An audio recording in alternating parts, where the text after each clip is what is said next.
ಸ್ಟಾರ್ಟಿಂಗಲ್ಲಿ ಅವರಮ್ಮ ಅಂದರೆ ಗೌರಿ ಅವರಮ್ಮ ಬಂದು ಇಲ್ಲಿ ನಿಂತಿದ್ದಾಳಲ್ಲ ಇವಳು ನನ್ನ ಮಗಳು ಭೂಮಿ ತಾಯಿ ಅಂತಳು, ಎಷ್ಟೇ ಆದರೂ ಮನೆಗೆ ಮರ್ಯಾದೆ ಹೋಗ್ಬಾರ್ದು ಅಂತೆಲ್ಲ ಹೇಳಿ ಇಲ್ಲೇ ಇದ್ದಾಳ ಅಂತೆಲ್ಲ ಹೇಳಿ ಅದೇ ಅವ್ರ ಮೇಡಮ್ ಏನಿರ್ತಾರಲ್ಲ ಹೇಳ್ತಾ ಇರ್ತಾರೆ ಅವರು ಕಾಂತಲಕ್ಷ್ಮಿ ಅವರು.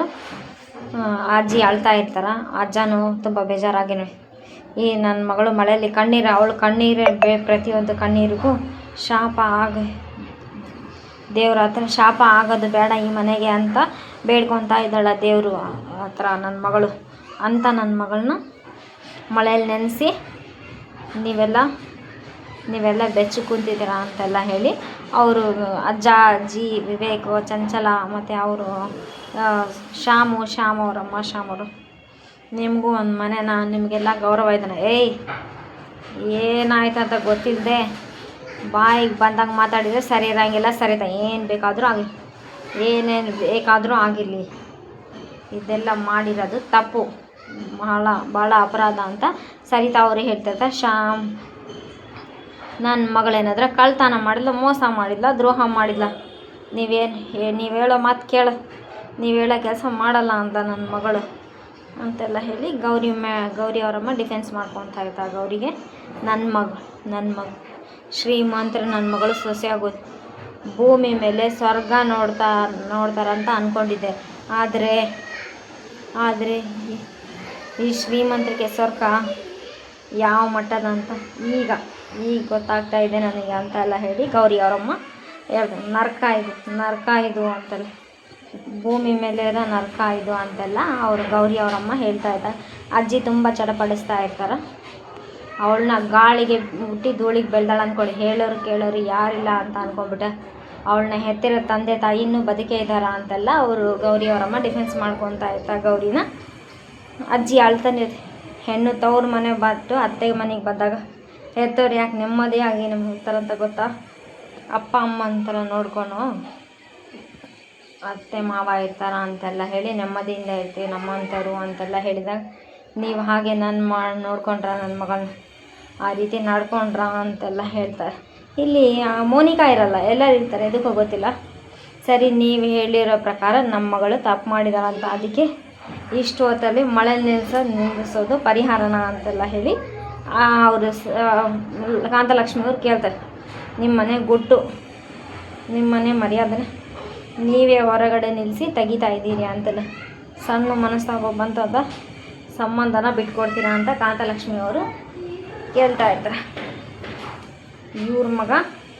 ನಿಮ್ಮ ಮಗ ತಪ್ಪು ಮಾಡಿದಾಗ ಅವ್ರನ್ನ ಕ್ಷಮಿಸೋದಿಲ್ವಾ, ತಿದ್ದು ಬುದ್ಧಿ ಹೇಳಲ್ವಾ ನೀವು ಅಂತೆಲ್ಲ ಹೇಳಿ, ಪ್ರತಿಷ್ಠೆ ಗೌರವ ಅಂತೆಲ್ಲ ಹೇಳಿ ಕಿರೀಟ ನಿಂತಿರೋ ನೀವೆಲ್ಲ ಇಷ್ಟು ಸಣ್ಣ ಕೆಲಸ ಮಾಡೋಕ್ಕಾಗಿಲ್ಲ ಅಂದರೆ ಏನು ಅರ್ಥ ಅಂತೆಲ್ಲ ಹೇಳಿ ಕಾಂತಲಕ್ಷ್ಮಿ ಚೆನ್ನಾಗಿ ಕ್ಲಾಸ್ ತೊಗೊತಾ ಇರ್ತಾಳೆ. ಎಲ್ಲರೂ ನಿಮಗೆ ತಿದ್ದಕ್ಕೆ ಯೋಗ್ಯತೆ ಇಲ್ಲ ಅಂದರೆ ಬೇಡ, ಒಂದು ಫೋನ್ ಮಾಡು, ನಿಮ್ಮ ಮಗಳನ್ನ ಕರ್ಕೊಂಡು ಹೋಗಿ ಅಂತೆಲ್ಲ ಹೇಳ್ಬೋದಿತ್ತಲ್ಲ ನಮಗೆ ಅಂತೆಲ್ಲ ಕಾಂತಲಕ್ಷ್ಮಿ ಬೈತಾರೆ.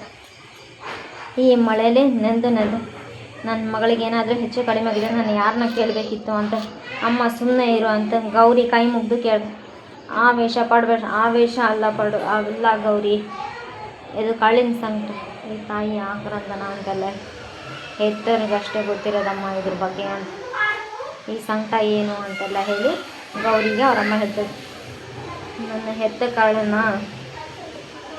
ಈ ಥರ ಪರಿಸ್ಥಿತಿಯಲ್ಲಿ ನೋಡ್ತಾ ಇದ್ದೀನಲ್ಲ, ನನಗೆ ಎಷ್ಟು ಸಂಕಟ ಆಗ್ತಾ ಇದೆ ಅಲ್ವಾ ಅಂತ ಅವರು ಕಾಂತಲಕ್ಷ್ಮಿ ಹೇಳ್ದ. ವೀರಣ್ಣ ಅವ್ರು ಮಾತ್ರ ಏನೂ ಮಾತಾಡಲ್ಲ, ಸುಮ್ಮನೆ ಇರ್ತಾರೆ. ಇಲ್ಲಿವರೆಗೂ ಸರಿ, ನನ್ನ ಕೆಲಸ ನಮ್ಮನ್ನು ಸುಟ್ಟಾಕ್ಬಿಡಿ, ನನ್ನ ಮಗಳು ಈ ಮನೆಗೆ ಬರೋದಕ್ಕೆ ನಾನೇ ಕಾರಣ ಅಂತ ಎಲ್ಲ ಹೇಳಿ ಅಳ್ತಾ ಇರ್ತಾರೆ. ಕಾಂತಲಕ್ಷ್ಮಿ ಜಗ್ಗಿ ಅಳ್ತಾ ಇರ್ತಾರೆ. ಪಾಪ ಕಾಂತ ಸ್ವಲ್ಪ ಸುಧಾರಿಸ್ಕೋ ತಾಯಿ ಅಂತ ಅಮ್ಮ ಎಷ್ಟೇ ಸಮಾಧಾನ, ಒಳಗೆ ಬಾ ಅಮ್ಮ ಕೂತು ಮಾತಾಡೋಣ ಅಂತ ನಮ್ಮ ಮಗಳನ್ನ ಹೊರಗಡೆ ಕೂಡಿಸಿ ನನ್ನನ್ನು ಯಾವ ಬಾಯಿಂದ ಹೊರಗಡೆ ಕರಿತೀರಿ ಅಮ್ಮ ಅಂತೆಲ್ಲ ಹೇಳಿದಾಗ, ಹೌದಮ್ಮ ಅಂತ ದೊಡ್ಡವರಾಗಿ ನಾವು ಮಾಡಿದ್ದು ತಪ್ಪೆ ಅಂತ ಅಜ್ಜ ಹೇಳ್ತಾರೆ. ಆದರೆ ದೊಡ್ಡವ್ರನ್ನ ಧಿಕ್ಕರಿಸೋರ ಮುಂದೆ ಮಾತು ಬರ್ತಾ ಇಲ್ಲ ಕಣಮ್ಮ ಅಂತಲ್ಲ ಅಜ್ಜನೂ ಹೇಳ್ತಾರೆ. ಅವರು ಅವ್ರ ಆಸ್ಥಾನದಲ್ಲಿ ಎಲ್ಲ ನಡೆದ್ರು, ಧೃತರಾಷ್ಟ್ರ ಎಲ್ಲ ನೋಡ್ತಾ ಕುಂತಾಗ ನಾನು ನೋಡ್ತಾ ಕುಂತುಬಿಟ್ಟೆ ಕಣಮ್ಮ, ಕಣ್ಣಿಗೆ ಬಟ್ಟೆ ಕಟ್ಟಿ ಗಾಂಧಾರಿ ಥರ ನನ್ನ ಹೆಂಡ್ತಿನೂ ಕೊಡು, ಸುಮ್ಮನೆ ಇರಬೇಕಾಯ್ತು ಅಂತೆಲ್ಲ ಹೇಳಿದೆ. ಎಷ್ಟು ಇಲ್ಲಿ ಇಲ್ಲಿ ತಾಳ್ಮೆಗೆ ಬೆಲೆ ಇಲ್ಲಮ್ಮ, ದುರಹಂಕಾರ ಅದಕ್ಕೆ ಬೆಲೆ ಇರೋದು. ಮಾವ ಅಂತೆಲ್ಲ ಹೇಳಿ ಸರಿತಾಗಿ ಇವಳು ಮಗಳನ್ನ ಏನು ಮಾತಾಡಿದ ಅಂತ ಗೊತ್ತಿದ್ದು, ಎಲ್ಲ ಗೊತ್ತಿದ್ದು ನೀವ್ಯಾಕೆ ಈ ರೀತಿ ಮಾತಾಡ್ತಾ ಇದ್ದೀರಿ ಅಂತ. ಅಮ್ಮ ಇದು ಸಂತೆ ಎಲ್ಲ ನೆಟ್ಟಿಗೆ ಮಾತಾಡಂತ ಮೋನಿಕಾ ಹೇಳ್ತಾರೆ. ಆಂಟಿಗೆ ಎದುರು ಥರ ಕೊಟ್ಟರೆ ಅವ್ರೇನು ಸುಮ್ಮನೆ ಇರ್ತಾರ, ಸನ್ಮಾನ ಮಾಡ್ತಾರ ಅಂತೆಲ್ಲ ಹೇಳಿದ್ರೆ, ಇವಳು ಲೆವೆಲಿಗೆ ತಕ್ಕಂಗೆ ಇವಳು ಇರ್ಬೇಕು ಅಂತೆಲ್ಲ ಹೇಳಿದಾಗ ಮೋನಿಕಾಗೂ ಕ್ಲಾಸ್ ತಗೋತಾರೆ. ಇಷ್ಟೆಲ್ಲ ಆಗೋದಕ್ಕೆ ನೀನೇ ಕಾರಣ ಅಂತೆಲ್ಲ ಅವರಮ್ಮ. ನಿನ್ನ ರಕ್ತ ಗೋಡೆಯಾಗಿ ನಿಂತಾಳೆ ಇವತ್ತು ನೀನು. ಅವಳ ಪರ ನೀವು ವಹಿಸ್ಕೊಂಡು ಮಾತಾಡ್ಬೇಕು, ಈ ಥರ ಮಾತಾಡ್ತಿದ್ರೆ ನಾಚಿಕೆ ಆಗಲ್ವೇನೆ ನನಗೆ ಅಂತ ಅಂದರೆ, ಮೋನಿಕಾನ ಮದುವೆ ಆಗಾಗ ಗೌರಿ ತುಂಬ ಕಷ್ಟಪಟ್ಟು, ನನ್ನ ಮಗಳ ತಪ್ಪು ಮಾಡದೇ ಇರೋ ಮಗಳು, ಸುಳ್ಳು ಹೇಳದೇ ಇರೋ ಮಗಳು ಅಂತ ನನ್ನ ಮಗಳ ತಪ್ಪು ಮಾಡಿದಾಳ ಅಂದರೆ ಖಂಡಿತ ಅವಳು ಮಾಡಿರಲ್ಲ ತಪ್ಪು, ಎಲ್ಲಿರೋರೆ ಯಾರೋ ಮಾಡಿರ್ತಾರ ಅಂತ ಅವರು ಹೇಳ್ಬಿಡ್ತಾರ. ಕಾಂತಲಕ್ಷ್ಮಿ ಅವರು ನನ್ನ ಮಗಳು ಅಷ್ಟು ಕೂಗಾಡಿದಳಂದರೆ ಅವಳು ಸಹನ ಎಷ್ಟು ಮಟ್ಟಿಗೆ ಹಾಳಾಗಿರಬೇಕು ಅಂತೆಲ್ಲ ಅಂದರೆ, ನಿಮ್ಮ ಮಗಳ ತಪ್ಪೇ ಮಾಡಿಲ್ಲ ಅಂತ ಸಮರ್ಥನೆ ಮಾಡ್ಕೊತೀರಾ ಅಂತ ಸರಿತಾ ತಿರುಗಿ ನಿಂತಿರ್ತಾಳ. ತಿರುಗಿ ನಿಂತಾಗ ಆವಾಗ ಕಾಂತಲಕ್ಷ್ಮಿ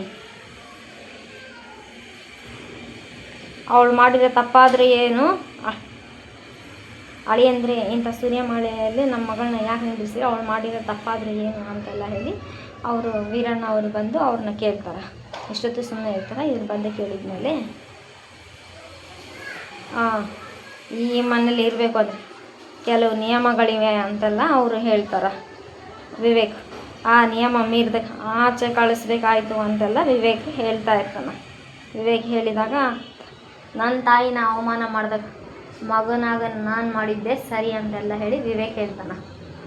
ಆ ತಪ್ಪಿಗೇನೆ ಅವಳು ಈ ಮನೆಯಲ್ಲಿ ಅರ್ಹತೆ ಕಳ್ಕೊಂಡ್ಲು ಅಂತೆಲ್ಲ ಹೇಳಿ ವಿವೇಕ್ ಅವಳು ನನ್ನ ಮಗಳು, ನಾನು ಬೆಳೆಸಿದ ಗೌರಿ ಅಂತ ವೀರಣ್ಣ ಅವರು ಹೇಳ್ದ. ಅವಳು ಯಾವತ್ತೂ ತಪ್ಪು ಮಾಡೋ ಅಂತಾಳಲ್ಲ, ಅಕಸ್ಮಾತ್ ಏನೋ ಒಂದು ತಪ್ಪಾಗಿರ್ಬೋದು, ಇಷ್ಟು ದೊಡ್ಡವ್ರು ಅವಳು ಮಾಡಿರೋ ತಪ್ಪು ಅಂತ ಕ್ಷಮಿಸೋದಿಲ್ಲ ಅಂತ ವಿವೇಕ್ ಜೋರು ಹೇಳ್ಬಿಡ್ತಾನೆ. ಅವಳು ನೀವು ಕಟ್ಕೊತ ಎಂತಿ ಅಲ್ವಾ, ಕ್ಷಮಿಸಿ ಒಳ ಕರಿಯಲ್ಲ ಅಂತೆಲ್ಲ ವಿವೇಕ್ ಜೋರು ಹೇಳ್ಬಿಡ್ತಾನೆ. ಆವಾಗ ಅಲ್ಲ ನಿಮ್ಮ ಮಗಳು ಯೋಗ್ಯತೆ, ಅವಳು ಗಂಡನ ಬಾಯಲ್ಲೇ ಬರ್ತವೆ, ಮಗಳನ್ನ ಮನೆಗೆ ಕರ್ಕೊಂಡು ಹೋಗೋ ಯೋಗ್ಯತೆ ಇಲ್ಲ ನಿಮಗೆ ಅಂತೆಲ್ಲ ಹೇಳಿ ಚಂಚಲ ಅದು ಉರಿಯೋದ್ರಲ್ಲಿ ಇನ್ನಿಷ್ಟು ಬೆಂಕಿ, ಅದು ಮಗಳನ್ನ ಸಾಕೋ ಯೋಗ್ಯತೆ ಇಲ್ವಾ ನಿಮಗೆ ಅಂತ ಚಂಚಲ ಕರ್ಕೊಂಡೋಗಿ ನಿಮ್ಮ ಮಗಳನ್ನ ಅಂತೆಲ್ಲ ಹೇಳಿ ಚಂಚಲ ಮಾತಾಡಿದಾಗ ಕರ್ಕೊಂಡೋಗಿ ನಿಮ್ಮ ಮಗಳು, ಕರ್ಕೊಂಡು ಹೋಗ್ತೀವಿ ನಾವು ಅಂತೆಲ್ಲ ಹೇಳಿ ಕರ್ಕೊಂಡು ಹೋಗಾಗ ರೆಡಿ ಆಗ್ತಾರವರು. ಆದರೆ ಏನೆತ್ತ ಅಪ್ಪನಾಗಿ ನಿಮ್ಮ ಹತ್ರ ಬೇಡ್ಕೋಬೇಕಿತ್ತು ನಾನು ಅಂತೆಲ್ಲ ಹೇಳಿ ಸರಿತಾ ಮೇಡಮ್ ಯಾಕೋ ಇಲ್ಲಿ ಭಾಳ ತುಂಬ ಅಂದರೆ ತುಂಬ ರೂಢಾಗಿ ತೋರಿಸಿದ್ದಾರೆ ಮೇಡಮ್ ಅವ್ರನ್ನ. ಸರಿತಾ ಮೇಡಮ್ ಅವರು 3 ಜನ ಹೆಣ್ಮಕ್ಳನ್ನ ಹೆತ್ತಿದ್ದೀನಿ, ನಾನು ಸಾಕಿದ್ದೀನಿ, ಸಲುವಿ ನಮ್ಮ ಯೋಗ್ಯತೆ ವಿದ್ಯಾ ಬುದ್ಧಿನೂ ಕೊಟ್ಟಿದ್ದೀನಿ ನಾನು ಅಂತೆಲ್ಲ ಈಗ ಮಗಳಿಗೆ ಕಷ್ಟ ಅಂತ ಬಿಟ್ಟೋಗ್ಬಿಡ್ತೀನ ನಾನು ಅಂತೆಲ್ಲ ಹೇಳಿ, ಈ ಅಪ್ಪ ಇನ್ನೂ ಬದುಕಿದ್ದೀನಿ ಅಂತೆಲ್ಲ ಹೇಳಿ ಶಾಂತ ವೀರಣ್ಣ ವಯಸ್ಸಾಗಿರ್ಬೋದು, ಕೈಯಲ್ಲಿ ಕಸಬಿದೆ, ತೋಳಲ್ಲಿ ಶಕ್ತಿ ಇದೆ, ಪ್ರಪಂಚನ ಎದುರಾಗಲಿ ನಾನು ಜೊತೆ ನಿಂದಿರ್ತೀನಿ ಅಂತ ಅವರಪ್ಪ ಹೇಳಿದಾಗ ಪಾಪ ಅಜ್ಜ ಅಜ್ಜಿ ಸೈಲೆಂಟಾಗಿ ಗಂಜಿ ಮಾಡ್ಕೊಂಡು ಬದುಕ್ತೀವಿ ಅಂತೆಲ್ಲ ಹೇಳಿ ಅದರಲ್ಲಿರೋ ಅನ್ನ ನನ್ನ ಮಗಳಿಗೆ ಕೊಟ್ಟರು, ಗಂಜಿ ಕುಡಿದು ಬದುಕ್ತೀವಿ ನಾವು ಅಂತೆಲ್ಲ ಹೇಳಿ ತಾತ ತಲೆ ತಗ್ಗಿಸ್ಬಿಡ್ತಾರೆ. ಅಪ್ಪ ಅಮ್ಮನಿಗೆ ಮಕ್ಕಳು ಯಾವತ್ತೂ ಭಾರ ಅಲ್ಲ ಅಂತೆಲ್ಲ ಹೇಳಿ, ದೊಡ್ಡ ಮನುಷ್ಯರೇ ಒಂದು ಮಾತು ತಿಳ್ಕೊಳ್ಳಿ, ನೀವು ಅಪ್ಪ ಹೆಣ್ಮಕ್ಳನ್ನ ಬೆಳೆಸುವಾಗ ಮದುವೆ ಆದಮೇಲೆ ಗಂಡ ನೋಡ್ಕೊಂತ ಹೇಳಿ ಬೆಳೆಸಲ್ಲ, ಜೀವನ ಪರ್ಯಂತ ನಾನು ನಿಮ್ಮ ಜೊತೆ ಇರ್ತೀನಿ, ಕಾಪಾಡ್ತೀನಿ ಬೆಳೆಸೋದು ಅಂತೆಲ್ಲ ಹೇಳಿದಾಗ ಅಜ್ಜ ಅಜ್ಜಿ ತುಂಬ ಅಂದರೆ ತುಂಬ ಬೇಜಾರು ಮಾಡ್ಬೇಕು. ನಮ್ಮ ಮನೆ ನಿಮ್ಮ ಥರ ಆರಾಮನೆ ಇಲ್ಲದೆ ಇರ್ಬೋದು, ನಮ್ಮ ಗುಡಿಸ್ಲಲ್ಲಿ ನೆಮ್ಮದಿಗೆ ಪ್ರೀತಿಗೆ ಕೊರತೆ ಇಲ್ಲ ಅಂತೆಲ್ಲ ಹೇಳಿ ಬಾಮ್ಮ ಗೌರಿ ಅಂತ ಅವರು ವೀರಣ್ಣವ್ರು ಕರ್ಕೊಂಡು ಹೋಗೋರು. ಅಪ್ಪ ನನ್ನ ತವರಿಗೆ ಬರಲ್ಲಪ್ಪ, ಅತ್ತೆ ಮನೆ ಮುಂದೆ ನನ್ನ ಹಾಕೀಗ ಏನು ಪ್ರಯೋಜನ ಮಗಳೇ, ಏನು ಪ್ರಯೋಜನ ಅಂತೆಲ್ಲ ಹೇಳಿ ಇವ್ರುಗಳ ಮುಂದೆ ಗಾತೆ ಹೇಳ್ತಾರಲ್ಲ, ಕಟ್ಗನ ಮುಂದೆ ಬಸವನ ಪುರಾಣ ಹೇಳಿದಂಗೆ ಅಂತ ಜನಗಳ ಮುಂದೆ ಇವ್ರ ಮನೆ ವಿಶಾಲವಾಗಿರ್ಬೋದು ಅಷ್ಟೇ, ಆದರೆ ಇವ್ರ ಮನಸ್ಸುಗಳು ವಿಶಾಲ ಇಲ್ಲಮ್ಮ ಮಗಳೇ ಅಂತೆಲ್ಲ ಹೇಳಿ ಅಜ್ಜ ಬಾ ಮಗಳೇ ಗಂಜಿ ಕುಡ್ದು ನೆಮ್ಮದಿಯಾಗಿ ಬದುಕೋಣ ಬಾ ಮಗಳೇ ಅಂತೆಲ್ಲ ಹೇಳಿ ಅವರು ಶಾಂತವೀರು ಕಾಂತಲಕ್ಷ್ಮಿ ಇಬ್ಬರು ಹೋಗೋಣ ಅಂತ ಕೈ ಹಿಡ್ಕೊಂಡು ಹೋಗ್ತಾ ಇರ್ತಾರೆ. ಹೋಗ್ತಾ ಇರಬೇಕಾದ್ರೆ ಮಳೆ ಬರ್ತಾಯಿದೆ, ನಡು ರಾತ್ರಿ. ಇದೇನು ಹಗಲತ್ರ ನಡೆದಿದ್ರೆ ನಿಮ್ಮ ಮನೆ ಮುಂದೆ ಡಂಗೂರು ಹೊಡೆದು ಊರು ತುಂಬ ಮೆರವಣಿಗೆ ಕರ್ಕೊಂಡು ಹೋಗ್ತಿದ್ದೆ ಅಂತೆಲ್ಲ ಹೇಳಿದಾಗ ವಿವೇಕ್ ಮುಖ ತಿರ್ಸ್ತಾನ. ತಾತ ಬೇಜಾರಾಗ್ಬಿಡ್ತಾರೆ. ನನ್ನ ಮಗಳು ತುಳಸಿ ಗಿಡದಷ್ಟೇ ಪವಿತ್ರವಾದಳು ಅಂತ ಕಾಂತಲಕ್ಷ್ಮಿ ಹೇಳ್ತಲ್ಲ. ತುಳಸಿ ಗಿಡ ಮನೆಯಿಂದ ಹೊರಗಡೆನೇ ಇರಬೇಕಲ್ವಾ ಅಂತೆಲ್ಲ ಹೇಳಿ ಕರ್ಕೊಂಡು ಹೋಗ್ತಿರ್ತಾರೆ. ಗೌರಿ ಅಂತ ಅವ್ರ ಮಾವ ಅವರು ಆಶಾ ಮೇಡಮ್ ಅವರು ಮತ್ತು ಆಮೇಲೆ ಜ್ಞಾನೇಶು ಅವರು ಶಾಮಣ್ಣವರು ತಾತ ಅಜ್ಜಿ ಎಲ್ಲರೂ ರಿಕ್ವೆಸ್ಟ್ ಮಾಡ್ಕೊತಾರೆ. ಅಲ್ಲಿ ಸರಿತಾ ಮೇಡಮ್ಗಂತೂ ಖುಷಿ ಆಗಿಬಿಟ್ಟಿರ್ತೈತಿ. ಎದಕ್ಕೆ ಇಷ್ಟು ರೂಢಾಗಿ ತೋರಿಸಿದ್ರೆ ಇನ್ನೂ ಸರಿತಾ ಮೇಡಮ್ನ ಅರ್ಥ ಆಗ್ತಾಯಿಲ್ಲ. ಅದೇ ಟೈಮಿಗೆ ಕಾರ್ ಬಂದುಬಿಡ್ತೈತಿ. ಕಾರ್ ಬಂದಾಗ ಅವರು ಸರಿತಾ ಮೇಡಮ್ ಅವರ ಹಸ್ಬೆಂಡ್ ಚಕ್ರವರ್ತಿ ಅವ್ರು ಬಂದುಬಿಡ್ತಾರೆ. ಚಕ್ರವರ್ತಿ ಅವರು ಬಂದಮೇಲೆ ಯಾರೋ ಬಂದರು ಅಂತ ಒಳಗೆ ಹೋಗೋರೆಲ್ಲ ನಿಂತ್ಕೊಂಡು ನೋಡ್ತಾ ಇರ್ತಾರೆ. ಇದು ಫಸ್ಟ್ ಪಾರ್ಟ್ ಇದೆ, ಚೆನ್ನಾಗಿದೆ. ಜ್ಞಾನೇಶ್ ಫುಲ್ ಖುಷಿ ಆಗ್ಬಿಡ್ತಾನೆ. ಅವ್ರ ಅಣ್ಣ ಬಂದಿದ್ದಾನ ಅಂತೆಲ್ಲ ಹೇಳಿ ಗೌರಿನ ಅವ್ರ ಅಪ್ಪ ಒಂದು ಕಡೆ ಅವ್ರ ಅಮ್ಮ ಒಂದು ಕಡೆ ಹಿಡ್ಕೊಂಡು ಹೋಗ್ತಾ ಇರ್ತಾನೆ. ಇಲ್ಲಿ ಸರಿತಾಗ ಫುಲ್ ಟೆನ್ಷನ್ ಆಗುತ್ತೆ. ಯಾಕಂದರೆ ಸರಿತಾ ಅವರ ಹಸ್ಬೆಂಡ್ ಬಂದಿರ್ತಾರಲ್ಲ, ಇಲ್ಲಿ ವಾಟ್ ಈಸ್ ದಿಸ್ ಅಂತ, ಎಲ್ಲಿ ಹೋಗ್ತಾ ಇದ್ದೀರಾ ಅಂತೆಲ್ಲ ಹೇಳಿ ಈ ಮನೆ ಸೊಸೆನ ಎಲ್ಲಿ ಕರ್ಕೊಂಡು ಹೋಗ್ತಾ ಇದ್ದೀರಿ ಅಂತ ಅವರು ಕೇಳ್ತಾರೆ. ಚಕ್ರವರ್ತಿ ಅವರು ಈ ಅರಮನೆಯಲ್ಲಿ ನನ್ನ ಮಗಳಿಗೆ ಜಾಗ ಇಲ್ಲ ಅಂತೆಲ್ಲ ಹೇಳಿ ಅವರು ಕಾಂತಲಕ್ಷ್ಮಿ ಅವರು ಹೇಳ್ತಾರೆ. ಆದರೆ ಇದು ಫಸ್ಟ್ ಪಾರ್ಟ್ ಇದೆ. ಸೆಕೆಂಡ್ ಪಾರ್ಟ್ನು ತುಂಬ ಇಂಟ್ರೆಸ್ಟಿಂಗ್ ಆಗಿ ತೋರಿಸಿದ್ದಾರೆ. ಅದೇ ಇವಾಗ ಸೆಕೆಂಡ್ ಪಾರ್ಟಲ್ಲಿ ಸಾರ್ ಏನಾದರೂ ಒಳಗಡೆ ಕರ್ಕೊಂಡು ಹೋಗ್ತಾರೇನು, ಸ್ವಲ್ಪ ಇಂಟ್ರೆಸ್ಟಿಂಗ್ ಇದೆ, ನೋಡಬೇಕು. ಚೆನ್ನಾಗಿದೆ. Please like, share, comment, subscribe. Thanks for watching my channel. ಏನೋ ಇದು ನನಗೆ ಸರಿತಾ ಮೇಡಮ್ ಅವರೇ ತುಂಬ ರೂಢಾಗಿ ತೋರಿಸಿದ್ದಾರೆ ಈ ಚಾನಲ್, ಈ ಧಾರಾವಾಹಿನಲ್ಲಿ.